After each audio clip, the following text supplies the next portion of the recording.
So ಈ alcohol ಎಷ್ಟು ಪ್ರಮಾಣದ ಆಲ್ಕೋಹಾಲ್ ಸ್ವಲ್ಪ ನಾವು ತಗೋಬಹುದು ಆಕ್ಚುಲಿ? ಹಾ, ಇದು ಅಂದ್ರೆ ಯಾವ ಪ್ರಮಾಣವು ಸೇಫ್ ಅಲ್ಲ. ಆಲ್ಕೋಹಾಲ್ ಆಗ್ಲಿ, ಸಿಗರೇಟ್ ಆಗ್ಲಿ, ಹಾ. ಗುಟ್ಕಾ ಆಗ್ಲಿ, ಯಾವುದು ಸೇಫ್ ಅಲ್ಲ. ಹ್ಮ್. ಸೊ ಏನಾಗ್ತದೆ ಈಗ, ನಾವು ಈಗ ಸಬ್ಸ್ಟೆನ್ಸ್ ಅಂತ ಹೇಳ್ತೀವಿ ನಾವು ಇದಕ್ಕೆಲ್ಲ, ಆಲ್ಕೋಹಾಲ್, ಸಿಗರೇಟ್, ಗಾಂಜಾ. ಸೊ ಇದ್ರ ಬಗ್ಗೆ ಮಾತಾಡೋದಾದ್ರೆ, ಸೊ ಇದು ಹೇಗೆ ಸ್ಟಾರ್ಟ್ ಆಗ್ತದೆ ಅಂತ.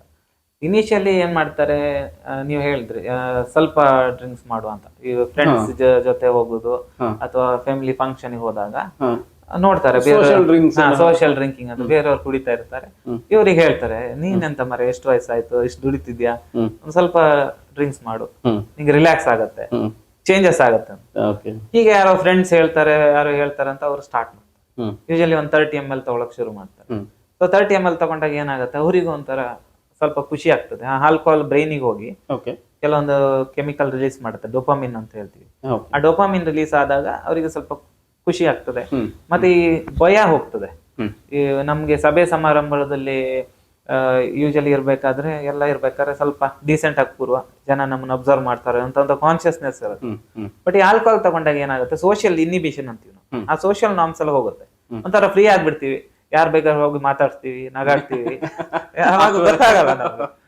ಅವಾಗ ಅವ್ರಿಗೆ ಏನಾಗ್ತದೆ, ಓ ಇದು ಇದ್ರಲ್ಲಿ ಏನೋ ಇದೆ, ಈ ಆಲ್ಕೋಹಾಲ್ ಇಂದ ನಂಗೆ ಸ್ವಲ್ಪ ಬೆನಿಫಿಟ್ ಆಗ್ತಿದೆ ಅಂತ ಅವರು ಯೋಚನೆ ಮಾಡಕ್ ಶುರು ಮಾಡ್ತಾರೆ. ಸೊ ಇದೇನಾಗ್ತದೆ, ಈಗ ಸ್ಟಾರ್ಟಿಂಗ್ ಅಲ್ಲಿ ಎಲ್ಲೋ ಅಪರೂಪಕ್ಕೆ ಒಂದಿನ ಫಂಕ್ಷನ್ ಅಲ್ಲ, ಹಬ್ಬದಲ್ಲೋ ತಗೊಳಕ್ ಶುರು ಮಾಡ್ತಾರೆ. ಕಡೆಗೆ ಒಂದು ತಿಂಗಳಿಗೆ ಒಂದ್ಸಲ ತಗೊಳ್ಳುವಂತ ಆಗ್ತದೆ. ಆಮೇಲೆ ಮತ್ತೆ 15 ದಿನಕ್ಕೆ ಒಂದ್ಸಲ ತಗೊಳ್ಳುವಂತ ಆಗ್ತದೆ. ಇದ್ರಲ್ಲಿ ಏನೋ ಇದೆ ಅಂತ. ಆಮೇಲೆ ಏನಾಗುತ್ತೆ, ಫಸ್ಟ್ 30 ml ತಗೊಳ್ತಾ ಇರ್ತಾರೆ. ಒಂದು 5-6 ಸಲ ತಗೊಂಡಾದ್ಮೇಲೆ ಅವರಿಗೆ 30 ml ಮೊದ್ಲು ಕೊಡುವಂತ ಕಿಕ್ ಕೊಡಲ್ಲ. ಆವಾಗ ಅವರು 60 ml ತಗೊಳಕ್ ಶುರು ಮಾಡ್ತಾರೆ. ಇವಾಗ ಬರ್ತಾ ಇದೆ ಕಿಕ್ ಅಂತ. ಸೊ ಆಮೇಲೆ 60 ml ಕಂಟಿನ್ಯೂ ಮಾಡ್ತಾರೆ. 60 ml ಒಂದ್ ಸ್ವಲ್ಪ ದಿನ ಆದ್ಮೇಲೆ ಅದು ವರ್ಕ್ ಆಗಲ್ಲ. ಆಮೇಲೆ 90 ml ತಗೊಳ್ತಾರೆ. ಸೊ ಇದು ನಾವು ಬ್ರೈನ್ ಟಾಲರೆನ್ಸ್ ಅಂತ ಹೇಳ್ತೀವಿ. ಏನಂದ್ರೆ ನಮ್ ಬ್ರೈನ್ ರಿಸಿಪ್ಟರ್ಸ್ ಅದು ಅಮೌಂಟ್ ಆಫ್ ಆಲ್ಕೋಹಾಲ್ ತಗೊಳ್ತಾ ಹೋದಾಗ ಅದು ಏನ್ ಪ್ಲೆಜರ್ ಕೊಡುತ್ತಲ್ಲ, ಅದು ಕಡಿಮೆ ಆಗ್ತದೆ. ಅದಕ್ಕೆ ನಮ್ಗೆ ಅದೇ ಪ್ಲೆಜರ್ ಬೇಕಂದ್ರೆ ಮತ್ತೆ ಜಾಸ್ತಿ ಅಮೌಂಟ್ ತಗೊಳಕ್ ಶುರು ಮಾಡ್ತಾರೆ, ಡೋಸೇಜ್ ಹೈ. ಹಾಗಾಗಿ ಏನಾಗುತ್ತೆ, ಅದು 90 ml ಹೋಗಿ 120 ಆಗುತ್ತೆ, 1 ಕ್ವಾರ್ಟರ್ ಆಗ್ತದೆ, 2 ಕ್ವಾರ್ಟರ್ ಆಗ್ತದೆ. ಆಮೇಲೆ ಏನಾಗ್ತದೆ, ವಾರದಿಂದ ಡೈಲಿ ತಗೊಳಕ್ ಶುರು ಮಾಡ್ತಾರೆ. ಅಲ್ಲಿ ಅವರು ಜಾರಿ ಹಳ್ಳಕ್ ಬೀಳುದು. ಅದನ್ನ ಡಿಪೆಂಡೆನ್ಸ್ ಅಂತ ಹೇಳ್ತೀನಿ.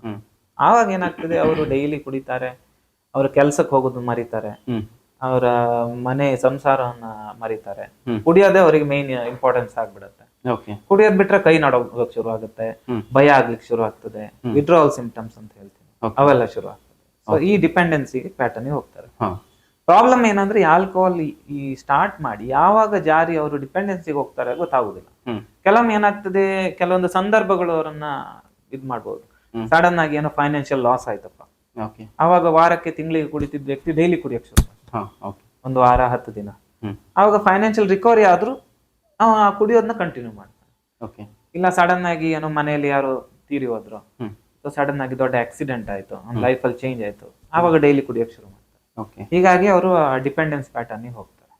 ಒಂದ್ಸಲ ಅವರು ಆ ಜಾರಿ ಹಳ್ಳಕ್ ಬಿದ್ರೆ ಅದರಿಂದ ಹೊರಗಡೆ ಬರೋ ಬಹಳ ಕಷ್ಟ ಆಗುತ್ತೆ. ಸೊ ಅದರಿಂದ ಏನಾಗ್ತದೆ, ಅವ್ರ ಲಿವರ್ ಡ್ಯಾಮೇಜ್ ಆಗ್ತದೆ, ನರ ಡ್ಯಾಮೇಜ್ ಆಗ್ತದೆ.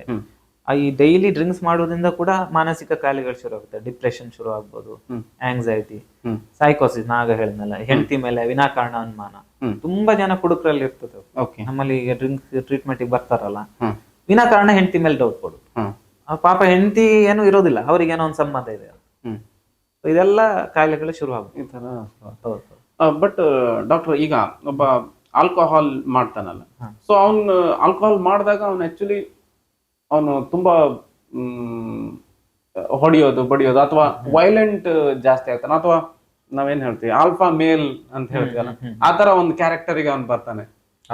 ಅದು ಏನಾಗ್ತದೆ, ನಾವು ಇಂಟಾಕ್ಸಿಕೇಶನ್ ಅಂತ ಹೇಳಿ, ಆಕ್ಚುಲಿ ನಾನು ಯಾರಿಗೂ ಕೇರ್ ಮಾಡಲ್ಲ, ನಾನು ಏನ್ ಬೇಕಾದ್ರೂ ಮಾಡ್ತೀನಿ ಅಂತ ಟೈಮಲ್ಲಿ ಅವನು ಯೂಶಲಿ ಏನಾಗ್ತದೆ, ಸ್ವಲ್ಪ ಕುಡ್ದಾಗ ನಮ್ಗೆ ಸೋಷಿಯಲ್ ನಾರ್ಮ್ಸ್ ಎಲ್ಲ ಹೋಗಿ ಫ್ರೀ ಅನ್ಸುತ್ತೆ. ಅಂದ್ರೆ ಯಾರ ಜೊತೆ ಮಾತಾಡ್ತಿದ್ದ, ಅದೇ ತುಂಬಾ ಜಾಸ್ತಿ ಡೋಸ್ ಆದಾಗ ಇಂಟಾಕ್ಸಿಕೇಶನ್ ಅಂತೀವಿ. ಅಂದ್ರೆ ಅವರಿಗೆ ಪ್ರಜ್ಞೆ ಇರುವುದಿಲ್ಲ, ತಾವ್ ಏನ್ ಮಾಡ್ತೀವಿ, ಯಾರ ಜೊತೆ ಮಾತಾಡ್ತೀವಿ, ಯಾರಿಗ್ ಬೈತೀವಿ, ಮಾಡ್ತೀವಿ, ಏನು ಪ್ರಜ್ಞೆ ಇಲ್ಲ. ಇನ್ನೂ ಕೆಲವು ಸ್ಟೇಜ್ ಹೇಳ್ತೀವಿ ನಾವು, ಅದು ಬ್ಲಾಕ್ ಔಟ್ ಅಂತ ಹೇಳ್ತೀವಿ. ಅವಾಗ ಅವ್ರು ಏನ್ ಮಾಡ್ತಾರಂತಾನೆ ಅವ್ರಿಗೆ ನಿಂತಿರುದಿಲ್ಲ. ಕೆಲವೊಮ್ಮೆ ತುಂಬಾ ಕುಡಿದು ತುಂಬಾ ಟೈಟ್ ಅಂತ ಹೇಳ್ತೀವಿ ನಾವು, ಟೈಟ್ ಆಗಿ ಕೆಲವೊಬ್ರು ಗಾಡಿ ಬಿಟ್ಕೊಂಡು ಎಲ್ಲೋ ಹೋಗಿ ಎಲ್ಲೋ ನಿಲ್ಸ್ತಾರೆ, ಬೆಳಿಗ್ಗೆ ಅವರಿಗೆ ರಿಯಲೈಸ್ ಆಗುತ್ತೆ ನಾ ರಾತ್ರಿ ಹೀಗೆಲ್ಲ ಮಾಡಿದೀನಿ ಅಂತ. ಅದು ಬ್ಲಾಕ್ ಔಟ್ ಅಂತ ಹೇಳಿ. ಲೈಕ್ ಅದೊಂದು ಮೂವಿ ಇತ್ತು ಆಕ್ಚುಲಿ, ಹ್ಯಾಂಗ್ ಓವರ್ ಅಂತ ಒಂದು ಮೂವಿ ಇತ್ತು ಆಕ್ಚುಲಿ, ಹಾಲಿವುಡ್ ಮೂವಿ. ಅದ್ರಲ್ಲ ಹಾಗೆ ನೈಟ್ ಎಲ್ಲ ಫ್ರೆಂಡ್ಸ್ ಕುಡಿತಾರೆ, ಬಟ್ ಮಾರ್ನಿಂಗ್ ಅವ್ರು ಎಲ್ಲೆಲ್ಲೋ ಹೋಗಿದ್ದಾರೆ, ಒಬ್ಬೊಬ್ರು ಮಿಸ್ಸಿಂಗ್, ಗೊತ್ತೇ ಇಲ್ಲ ಬ್ಲಾಕ್ ಔಟ್ ಅಂತ ಹೇಳಿ. ಓಕೆ, ಬಟ್ ಬ್ಲಾಕ್ ಔಟ್ ನಿಜ ಡಾಕ್ಟರ್ ಆಕ್ಚುಲಿ ಆತರ ಆಗುತ್ತೆ. ಓಕೆ, ಆಕ್ಚುಲಿ ಇದು ಪ್ರಾಬ್ಲಮ್ ಅಂದ್ರೆ ಈಗ ನಮ್ಮ ಸ್ಟೂಡೆಂಟ್ಸ್ ಅಲ್ಲಿ ಈಗ ಆಲ್ಕೋಹಾಲ್, ಸಿಗರೇಟು, ಈ ಗಾಂಜಾ ಇದೆಲ್ಲ ಜಾಸ್ತಿ ಆಗ್ತದೆ. ಓಕೆ, ಸ್ಟೂಡೆಂಟ್ಸ್ ಅಲ್ಲಿ ಏನಾಗ್ತದೆ, ಅವರಿಗೆ ಈಗ ಅವೈಲಬಿಲಿಟಿ ಈಸಿಯಾಗಿ ಸಿಗ್ತಾ ಇದೆ. ಸೊ ಹಾಗಾಗಿ ಮತ್ತೆ ಅದು ವಲ್ನರೇಬಲ್ ಏಜ್, ಟೀನ್ ಏಜ್ ಅಂತ ಹೇಳ್ತೀವಲ್ಲ, ಆ ಮಕ್ಳಿಗೆ ಏನಾಗುತ್ತೆ, ಒಂಥರ ನೀವು ಬಿಸಿ ರಕ್ತ ಅಂತೀವಲ್ಲ, ಅವರಿಗೆ ಅದರಿಂದ ಏನೋ ಖುಷಿ ಸಿಗ್ತಾ ಇರುತ್ತೆ, ಇಮಿಡಿಯೇಟ್ ರಿಲೀಫ್ ಆಗ್ತಾ ಇರುತ್ತೆ, ಅದರಿಂದಾಗಿ ಅವ್ರು ಬೇಗ ಅಡಿಕ್ಟ್ಸ್ ಆಗ್ತಾರೆ. ಮತ್ತೆ ಆಲ್ಕೋಹಾಲ್ ಈಸಿಲಿ ಆಕ್ಸೆಸಿಬಲ್, ಹಾಗಾಗಿ ಅವರು ಸ್ವಲ್ಪ ಅಡಿಕ್ಷನ್. ಮತ್ತೆ ಇತ್ತೀಚೆಗೆ ಕಾಲೇಜ್ಗಳಲ್ಲಿ ಗಾಂಜಾ ಎಲ್ಲ ಜಾಸ್ತಿ ಆಗ್ತದೆ, ನೀವು ನೋಡಿರ್ಬೋದು. ಅದು ಇನ್ನು ಆ ಗಾಂಜಾದಲ್ಲಿ ಏನಾಗ್ತದೆ, ಅವರಿಗೆ ನಾ ಸೈಕೋಸಿಸ್ ಅಂತ ಹೇಳಲ್ಲ, ಈ ಡೈಲಿ ಗಾಂಜಾ ಸೇದೋದ್ರಿಂದಾಗಿ ಅವರಿಗೆ ಒಂಥರ ಈ ಅನುಮಾನ ಕಾಯಿಲೆ ಶುರು ಆಗ್ತದೆ, ಒಂಥರ ವಿಪರೀತ ಕೋಪ, ಅನುಮಾನ. ಕೆಲವರು ಎಷ್ಟು ಮಟ್ಟಿಗೆ ಅಂದ್ರೆ ಇನ್ನೊಬ್ರಿಗೆ ಹೊಡೆಯೋಕೆ, ಸಾಯಿಸೋಕೆ ರೆಡಿ ಆಗ್ತಾರೆ, ಆತರ ಎಲ್ಲ ಒಂದು ಶುರು ಆಗ್ತದೆ. ನಶೆಯಲ್ಲಿರುವಾಗ. ಹೌದು, ಅದು ಬಾರಿ ಡೇಂಜರ್ ಅಂತ. ಡಾಕ್ಟರ್, ಇವಾಗ ಹೆಚ್ಚಿನ ಈಗ ನಾವು ಟಿವಿಲಿ ನೋಡ್ತಾ ಇರ್ತೀವಿ, ಹೆಚ್ಚಿನ ಈ ಮರ್ಡರ್ ಆಗಿರ್ಬೋದು, ರೇಪ್ ಅಂಡ್ ಮರ್ಡರ್, ಇದೆಲ್ಲ ಹೆಚ್ಚಿನ ಆಕ್ಚುಲಿ ಈ ಗಾಂಜಾ ಈ ತರ ನಶೆಯನ್ನ ಮಾಡಿದಾಗ್ಲೇ ಹೆಚ್ಚಿನವರು ಇದನ್ನ ಮಾಡ್ತಾರೆ. ಹೌದು, ಹೆಚ್ಚಿಂದು under the influence of substance ಅಂತೀವಿ. ಈ ಅತಿಯಾದ ಆಲ್ಕೋಹಾಲ್ ಅಥವಾ ಈ ಡ್ರಗ್ಸ್, ಕೆಲವು ಹೆರೋಯಿನ್, ಒಪಿಯಾಯ್ಡ್ ಅಂತ ಹೇಳ್ತೀವಿ, ಗಾಂಜಾ ಎಲ್ಲ ತಗೊಂಡಾಗ ಅವರಿಗೆ ಏನಾಗ್ತದೆ, ಅತಿಯಾದ ನಶೆಯಲ್ಲಿ ವಿಪರೀತವಾದ ಕೋಪ, ಆಮೇಲೆ ಯಾರಿಗೆ ಏನ್ ಮಾಡ್ತೀವಿ ಅಂತ ಗೊತ್ತಾಗೋದಿಲ್ಲ, ಮತ್ತೆ ಆ ಒಂದು ಕೆಟ್ಟ ಕೆಲಸ ಮಾಡ್ಲಿಕ್ಕೆ ಒಂದು ಕೆಟ್ಟ ಧೈರ್ಯ ಅದೆಲ್ಲ ಬರ್ತದೆ. ನೀವು ನೋಡಿ, ಮೊನ್ನೆ ಇತ್ತೀಚೆಗಷ್ಟೇ ಒಂದು ಪೇಪರ್ ಅಲ್ಲಿ ಕೇಳಿರ್ಬೋದು ನೀವು, 3 ಜನ ಫ್ರೆಂಡ್ಸ್ ಬೆಂಗಳೂರಲ್ಲಿ ಹೀಗೆ ವೀಕೆಂಡ್ ಪಾರ್ಟಿ ಜಾಸ್ತಿ ಆಗಿದೆ, ವೀಕೆಂಡ್ ಪಾರ್ಟಿ ಮಾಡುವಂತ ಹೋಗಿ ಅಲ್ಲೇ ಏನೋ ಸಣ್ಣ ವಿಷಯಕ್ಕೆ ಜಗಳ ಆಗಿ ಒಬ್ಬ ಫ್ರೆಂಡ್ ಏನೋ ಫ್ರೆಂಡ್ ಅನ್ನ ಚಾಕುವಿಂದ ಕೊಂದಿದ್ದಾನೆ. ಇದು ರೀಸೆಂಟ್ ಆಗಿ ಒಂದು 10-15 ದಿನದ ಹಿಂದೆ ಯಾವಾಗ್ಲೂ ಆಗಿದೆ ಬೆಂಗಳೂರಲ್ಲಿ. ಅದು ಆ ನಶೆಯಲ್ಲಿ ಅವ್ರಿಗೆ ಏನ್ ಮಾಡ್ತಿರಂತ ಗೊತ್ತಾಗುದಿಲ್ಲ, ಆ ನಶೆಯಲ್ಲಿ ಒಂಥರ ವಿಪರೀತ ಕೋಪ ಅದು ಎಲ್ಲ ಬರ್ತದೆ. ಆವಾಗ ಅವ್ರಿಗೆ ಔಟ್ ಆಫ್ ಕಂಟ್ರೋಲ್ ಹೋಗ್ಬಿಡ್ತಾರೆ. ಸೊ ಡಾಕ್ಟರ್, ಆಕ್ಚುಲಿ ಅದೇ ಈ ನಶೆ ಅನ್ನೋದು ಗಾಂಜಾ ಆಗ್ಲಿ ಅಥವಾ ಆಲ್ಕೋಹಾಲ್ ಆಗಿರ್ಲಿ, ಸಣ್ಣ ಪ್ರಮಾಣದಿಂದ ಸ್ಟಾರ್ಟ್ ಮಾಡ್ತಾರೆ, ಬಟ್ ಅದು ವಿಪರೀತ ಆಗ್ಬಿಟ್ಟು ಆಮೇಲೆ ಅದು ಜೈಲಿಗೆ ಹೋಗೋ ತನಕನೂ ಅದಾಗ್ಬಿಡುತ್ತೆ, ಲೈಫೇ ಹಾಳು ಹೌದು.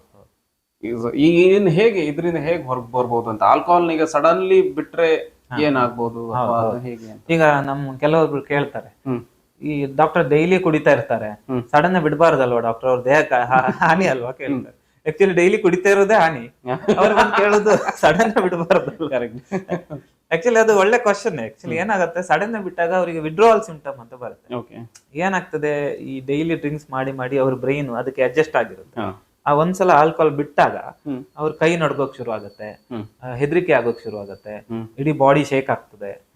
ಇದು ತುಂಬಾ ಕುಡಿಯೋರು ಮತ್ತೆ ಡೈಲಿ ಕುಡಿಯೋರಲ್ಲಿ ಇದು ಕಾಣಿಸ್ತದೆ. ಆಗ ಏನಾಗ್ತದೆ, ಅವ್ರು ಕೂಡ್ಲೆ ಹೋಗಿ ಇನ್ನೊಂದ್ ಸ್ವಲ್ಪ ಕುಡಿತಾರೆ, ಅದು ಸಿಂಪ್ಟಮ್ಸ್ ಕಡಿಮೆ ಆಗ್ತದೆ. ಹಾಗಾಗಿ ಅವರು ಕುಡಿಯೋದು ಕಂಟಿನ್ಯೂ ಮಾಡ್ತಾ ಇರ್ತಾರೆ. ಬಟ್ ಇದರಿಂದ ಏನಾಗ್ತದೆ, ಒಳಗಡೆ ಲಿವರ್ ಡ್ಯಾಮೇಜ್ ಆಗ್ತದೆ, ಅವ್ರ ನರ ವೀಕ್ ಆಗ್ತದೆ, ಹೋಗ್ತಾ ಹೋಗ್ತಾ ಲಿವರ್ ಫೇಲ್ಯೂರ್ ಆಗ್ತದೆ, ಅದರಿಂದ ಅವ್ರು ಸಾಯಲೂಬಹುದು, ಮುಂದೆ ಸಾವು ಕೂಡ ಸಂಭವಿಸಬಹುದು. ಸೊ ಅದು ಅವ್ರಿಗೆ ಗೊತ್ತಾಗುದಿಲ್ಲ. ಬಟ್ ಇದಕ್ಕೆ ಟ್ರೀಟ್ಮೆಂಟ್ ಇಂದ ಹೊರಗೆ ಬರ್ಬೋದು. ಯೂಶುವಲಿ ನಾವು ಆಲ್ಕೋಹಾಲ್ ಡಿಪೆಂಡೆನ್ಸ್ ಡಾಕ್ಟರ್, ಆಕ್ಚುಲಿ ಈಗ ಕೆಲವೊಬ್ರನ್ನ ಈಗ ಡೈಲಿ ಕುಡಿತಾ ಇರೋರ್ನ ಆಕ್ಚುಲಿ ಮನೆಯಿಂದ ಹೊರಗಡೆ ಹೋಗ್ಲಿಕ್ಕೆ ಬಿಡುದಿಲ್ಲ, ಅಂದ್ರೆ ಇವ್ರು ಹೊರಗಡೆ ಹೋದ್ರೆ ಕುಡಿತಾರೆ ಅಂತ. ಅವ್ರು ಡೈಲಿ ಕುಡಿತಾ ಇದ್ರು ಮೊದ್ಲು. ಸೊ ಇವಾಗ ಅವ್ರನ್ನ ಕುಡಿಲಿಕ್ಕೆ ಬಿಡ್ತಾ ಇಲ್ಲ. ಸೊ ಈಗ ಫಸ್ಟ್ ಡೇ ಅವನು ಕುಡಿಯೋದ್ ಬಿಟ್ಟಾಗ ಏನಾಗುತ್ತೆ, ಅಥವಾ ಆಫ್ಟರ್ 1 ವೀಕ್ ಅವನು ಕಂಟಿನ್ಯೂಸ್ ಆಗಿ ಕುಡಿಯೋದ್ ಬಿಟ್ಟಾಗ ಏನಾಗುತ್ತೆ, ಅವಾಗ ಯಾವ ರೀತಿ ಅವನ ಮಾನಸಿಕ ಸ್ಥಿತಿ ಇರುತ್ತೆ, ಅವನಿಗೆ ಅಂದ್ರೆ ನಿದ್ರೆ ಇಲ್ದೇ ಇರೋದು ಅಥವಾ ಏನಾದ್ರು. ಅದೇ ನಾ ಹೇಳಿದ್ನಲ್ಲ, ವಿಡ್ರಾವಲ್ ಸಿಂಪ್ಟಮ್ಸ್ ಅಂದ್ರೆ ಫಸ್ಟ್ ಡೇ ಬಿಟ್ಟಾಗ, ತುಂಬಾ ಕುಡಿತಿರೋರು ಬಿಟ್ಟಾಗ ಅವನಿಗೆ ನಿದ್ದೆ ಬರ್ದೇ ಇರ್ಬೋದು, ನಿದ್ದೆ ಡಿಸ್ಟರ್ಬ್ ಆಗ್ತದೆ, ಕೈ ನಡ್ಗೋಕ್ ಶುರು ಆಗ್ತದೆ. ಬಾಡಿ ಸಿಂಪ್ಟಮ್ಸ್ ಅಂದ್ರೆ ಕೈ ನಡ್ಗೋದು, ತುಂಬಾ ಬೆವರುದು, ಆಮೇಲೆ ವೀಕ್ನೆಸ್ ಇದೆಲ್ಲ ಶುರು ಆಗ್ತದೆ. ಇನ್ನೊಂದು ಸಿಂಪ್ಟಮ್ಸ್ ಅಂದ್ರೆ ಹ್ಯಾಲುಸಿನೇಷನ್, ಅವ್ರಿಗೆ ಕಣ್ಣೆದ್ರಿಗೆ ಯಾರೋ ಬಂದಂಗೆ ಕರ್ದಂಗೆ ಆ ತರ ಎಲ್ಲ ಆಗ್ತದೆ. ಆಮೇಲೆ ಫೀಡ್ಸ್ ಕೂಡ ಬರ್ಬೋದು, ಒಂದ್ 2-3 ದಿನ ಬಿಟ್ಟು ಇದ್ದಕ್ಕಿದ್ದಂಗೆ ಬೀಳ್ತಾರೆ, ಫೀಡ್ಸ್ ಬರುತ್ತೆ ತುಂಬಾ ಜನರಲ್ಲಿ. ಹೋಗ್ತಾ ಹೋಗ್ತಾ ಇದು ಜಾಸ್ತಿ ಆಗಿ ನಾವು ಡೆಲಿರಿಯಂ ಅಂತ ಹೇಳ್ತೀವಿ. ಅವರಿಗೆ ಊಟ ನಿದ್ರೆ ಏನು ಸೇರೋದಿಲ್ಲ, ಅದರಿಂದಾಗಿ ಆಗಿ ಅವರು ಸಾವು ಕೂಡ ಸಂಭವಿಸಬಹುದು. Okay okay. ಸೊ ವೈದ್ಯರ ಒಂದು ಅನುಮತಿ ಇಲ್ಲದೆ ಅಥವಾ ವೈದ್ಯರ ಇದಿಲ್ಲದೆ ಸಡನ್ ಆಗಿ ತುಂಬಾ ಕುಡಿಯೋರು ಬಿಡ್ಬಾರ್ದು. ಅದು ಏನ್ ಮಾಡ್ಬೇಕಂದ್ರೆ ನಾವು ಯೂಶಲಿ ಅಡ್ಮಿಟ್ ಮಾಡ್ತೇವೆ. ಅಡ್ಮಿಟ್ ಮಾಡಿ ಅದೇ ಡಾಕ್ಟರ್, ಹೇಗೆ ಆಲ್ಕೋಹಾಲ್ ನ ಬಿಡಬಹುದು ಆಕ್ಚುಲಿ?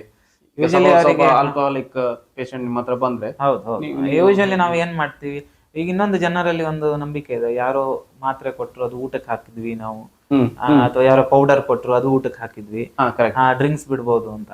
ಆಕ್ಚುಲಿ ಇದು ಮಾಡಬಾರ್ದು. ಯಾಕಂದ್ರೆ ಆಲ್ರೆಡಿ ಒಳಗಡೆ ಅವ್ರದ್ದು ಲಿವರ್ ಡ್ಯಾಮೇಜ್ ಇರ್ತದೆ. ಕೆಲವೊಬ್ರಲ್ಲಿ ನಾವು ಜಾಂಡೀಸ್ ಅಥವಾ ಕಾಮಾಲೆ, ಅರ್ಶಿನ್ ಮುಂಡಿಗೆ ಅಂತ ಹೇಳ್ತೀವಿ, ಆತರ ಕಾಯಿಲೆ ಇರ್ತದೆ. ನಾವು ಯೂಶಲಿ ಫಸ್ಟ್ ಅವ್ರನ್ನ ಚೆಕಪ್ ಮಾಡ್ಬೇಕು. ಬಂದ್ಬಿಟ್ಟಾಗ ಚೆಕಪ್ ಮಾಡಿ ಅವ್ರದ್ದು ಬ್ಲಡ್ ಟೆಸ್ಟ್ ಮಾಡಿ ಅವ್ರ ಲಿವರ್ ಕಂಡೀಷನ್ ಹೇಗಿದೆ, ಆಮೇಲೆ ಅವ್ರ ಬೇರೆ ಬ್ಲಡ್ ಪ್ಯಾರಾಮೀಟರ್ಸ್ ಎಲ್ಲ ಹೇಗಿದೆ ಅದನ್ನ ನೋಡ್ಬಿಟ್ಟು ಫಸ್ಟ್ ಅವ್ರಿಗೆ ಏನೇನು ಆಲ್ಕೋಹಾಲ್ ಇಂದ ಡ್ಯಾಮೇಜ್ ಆಗಿದೆ ಅದಕ್ಕೆ ಟ್ರೀಟ್ಮೆಂಟ್ ಕೊಡ್ಬೇಕು. ಇನ್ನೊಂದು ಆಲ್ಕೋಹಾಲ್ ಇಲ್ಲದೆ ಅವ್ರು ಹೇಗೆ ಅಡ್ಜಸ್ಟ್ ಆಗ್ತಾರೆ, ಅವ್ರ ನಿದ್ದೆ ಆಗ್ಲಿ, ಊಟ, ಬಾಡಿ ಶೇಕಿಂಗ್ ಅದೆಲ್ಲ ಹೇಗೆ ಕಡಿಮೆ ಆಗ್ತದೆ, ಅದಕ್ಕೆ ಇಂಜೆಕ್ಷನ್ ಮಾತ್ರೆಗಳೆಲ್ಲವೇ ಅದನ್ನ ಕೊಡ್ಬೇಕು. ಬಟ್ ಡಾಕ್ಟರ್, ಇದನ್ನ ನಾನು ಎಷ್ಟೋ ಸಲ ನೋಡಿದೀನಿ. ಅಂದ್ರೆ ನಮ್ಮ ಅಕ್ಕಪಕ್ಕದ ಇದು ನಮ್ಮ ಸೊಸೈಟಿಲಿ ನಾನು ನೋಡಿದೀನಿ.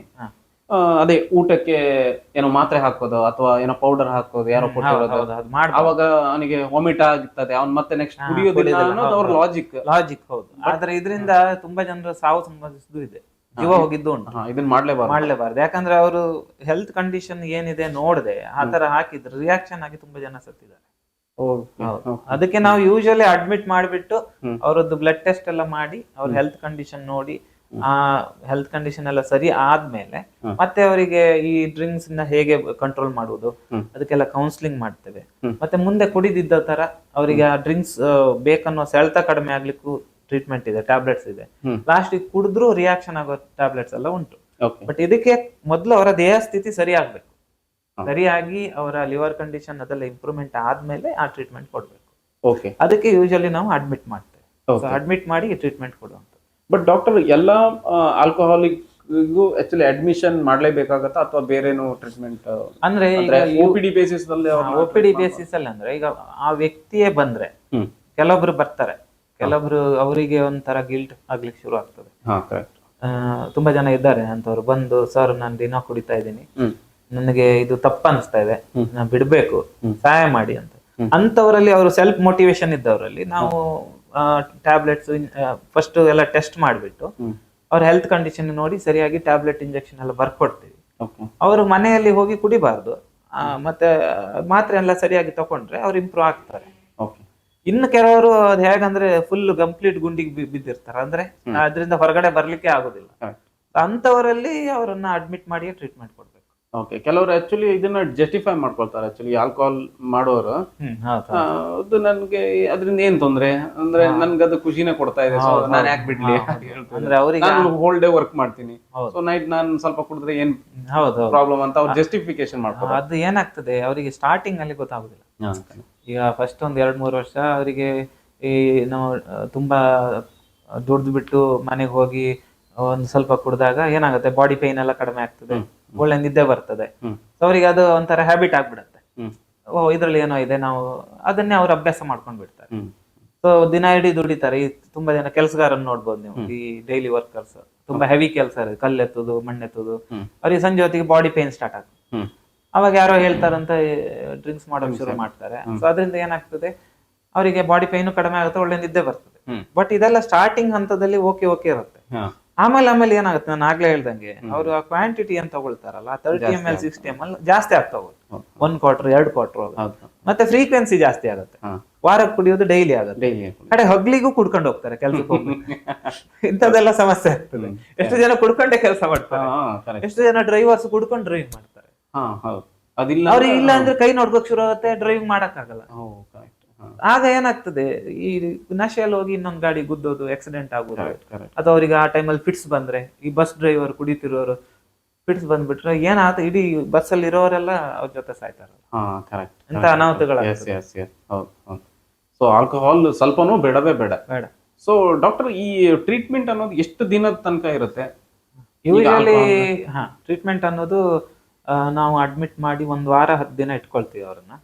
ಫಸ್ಟಿಗೆ ನಾವು ಅದು ಡಿಟಾಕ್ಸಿಕೇಶನ್ ಅಂತೀವಿ. ಅಂದ್ರೆ ಮಾದಕ ವಸ್ತುವಿಂದ ಅವರ ದೇಹವನ್ನ ಸರಿಪಡಿಸೋದು, ಹ್ಮ್. ಮತ್ತೆ ನಂತರ ಆ ಅವರನ್ನ ಮಾದಕ ವಸ್ತು ತಗೊಳ್ದೇ ಇರೋ ತರ ಯಾವ ರೀತಿ ಕಂಟ್ರೋಲ್ ಮಾಡೋದು, Okay. ರಿಲ್ಯಾಕ್ಸ್ ಪ್ರಿವೆನ್ಷನ್ ಅಂತ ಹೇಳಿ. ಹ್ಮ್.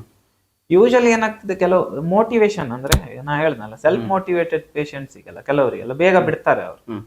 ಇನ್ ಕೆಲವ್ರು ಏನ್ ಮಾಡ್ತಾರೆ, ಒಂದ್ಸಲ ಅಡ್ಮಿಟ್ ಆಗ್ತಾರೆ, ಮನೆಯವ್ರ ಫೋರ್ಸಿಗೆ ಏನೋ ಅಡ್ಮಿಟ್ ಆಗ್ತಾರೆ, ಹ್ಮ್. ಸ್ವಲ್ಪ ಇಂಪ್ರೂವ್ಮೆಂಟ್ ಆಗ್ತದೆ, ಆರಾಮ ಆಗ್ತದೆ, ಹ್ಮ್. ಒಂದ್ ಸ್ವಲ್ಪ ದಿನ ಡ್ರಿಂಕ್ಸ್ ಮಾಡೋದು ಬಿಡ್ತಾರೆ, ಮತ್ತೆ ಸ್ಟಾರ್ಟ್ ಮಾಡ್ತಾರೆ, ಹ್ಮ್. ಹ್ಮ್. ಮತ್ತೆ ಆಮೇಲೆ ಅವರ ಆರೋಗ್ಯ ಸ್ಥಿತಿ ಹೆಚ್ಚು ಕಡಿಮೆ ಆದಾಗ ಮತ್ತೆ ಬಂದು ಅಡ್ಮಿಟ್ ಆಗ್ತಾರೆ. ಹ್ಮ್. ಕರೆಕ್ಟ್. ಕೆಲವೊಬ್ರಿಗೆ ಒಂದು 4-5 ಅಡ್ಮಿಷನ್ ಬೇಕಾಗ್ತದೆ Okay. ಅವರಲ್ಲಿ ಚೇಂಜಸ್ ಆಗ್ಲಿಕ್ಕೆ. ಹ್ಮ್. ಇನ್ ಕೆಲವೊಬ್ರಲ್ಲಿ ಒಂದು 2-3 ಅಡ್ಮಿಷನ್ ಅಥವಾ ಒಂದು ಅಡ್ಮಿಷನ್ ಅಲ್ಲಿ ತುಂಬಾ ಜನ ಬಿಡ್ತಾರೆ. ಬಿಡ್ತಾರೆ. ಹೌದು. ಹಾ, ಹಾ. ಅಂದ್ರೆ ಟ್ರೀಟ್ಮೆಂಟ್ ಕರೆಕ್ಟ್ ಆಗಿ ತಗೊಂಡ್ರೆ ಅವ್ರ ಮನ್ಸು ಕಂಟ್ರೋಲ್ ಅಲ್ಲಿ ಇರುತ್ತೆ, ಹಾ. ಮತ್ತೆ ಅದು ಬೇಕನ್ಸೋದು ಕಡಿಮೆ ಆಗ್ತದೆ. ಹೌದು, ಹೌದು. ಬಟ್ ಇದು ಅನ್ನೋದು ಆಕ್ಚುಲಿ ಕರೆಕ್ಟ್, ಇದು ಸರಿಯಾದ ವಿಧಾನ ಆಕ್ಚುಲಿ ಡ್ರಿಂಕ್ಸ್ ನ ಬಿಡ್ಲಿಕ್ಕೆ. ಈಗ ಯಾವ್ದೋ ಪೌಡರ್ ಹಾಕೋದು ಅಥವಾ ಯಾವ್ದೋ ಒಂದು ಅನ್ನಕ್ಕೆ ಏನಾದ್ರು ಮಾತ್ರೆ ಮಿಕ್ಸ್ ಮಾಡೋದು ಅದಕ್ಕಿಂತ ಸೊ ಅವರು ಒಬ್ರು ಮಾನಸಿಕ ತಜ್ಞರನ್ನ ಭೇಟಿ ಆದ್ರೆ ಆರಾಮಾಗಿ ಹೆಲ್ದಿಯಾಗಿ ಡ್ರಿಂಕ್ಸ್ ನ ಬಿಡಬಹುದು, ಮತ್ತೆ ಅವರ ಜೀವನ ಶೈಲಿಯನ್ನು ಉತ್ತಮಗೊಳಿಸಬಹುದು. ಹೌದು ಹೌದು.